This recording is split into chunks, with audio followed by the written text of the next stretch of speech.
आगे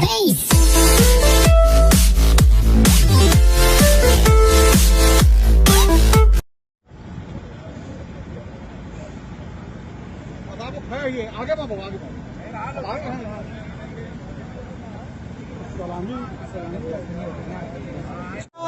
माता की भारत माता की।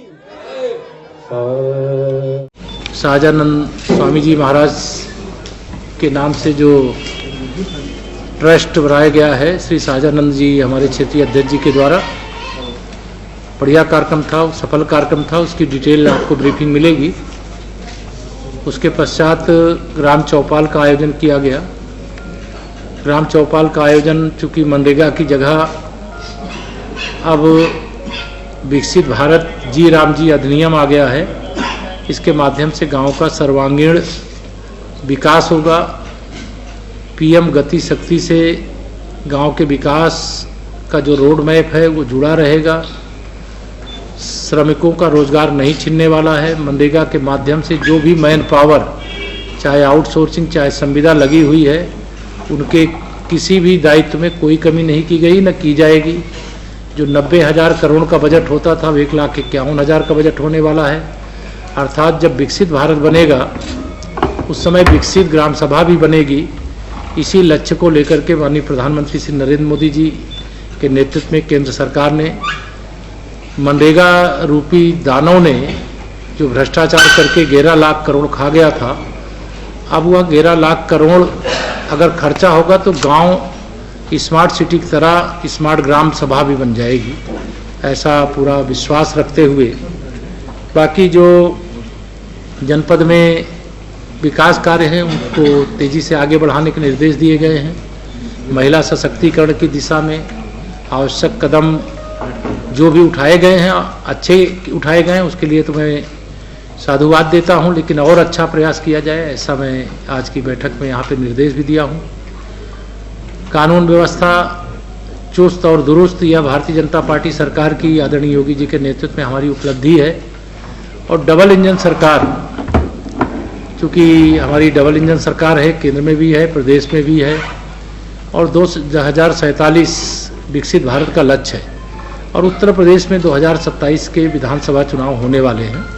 मैं ये जरूर कह सकता हूं कि 2027 के विधानसभा चुनाव में हम लोग 2017 से भी बड़ी विजय प्राप्त करेंगे और समाजवादी पार्टी के फर्जी पीडीए की धज्जी उड़ेगी। उनका परिवारवाद, उनकी गुंडागर्दी, उनकी तुष्टीकरण की राजनीति अब सफल नहीं होने वाली है।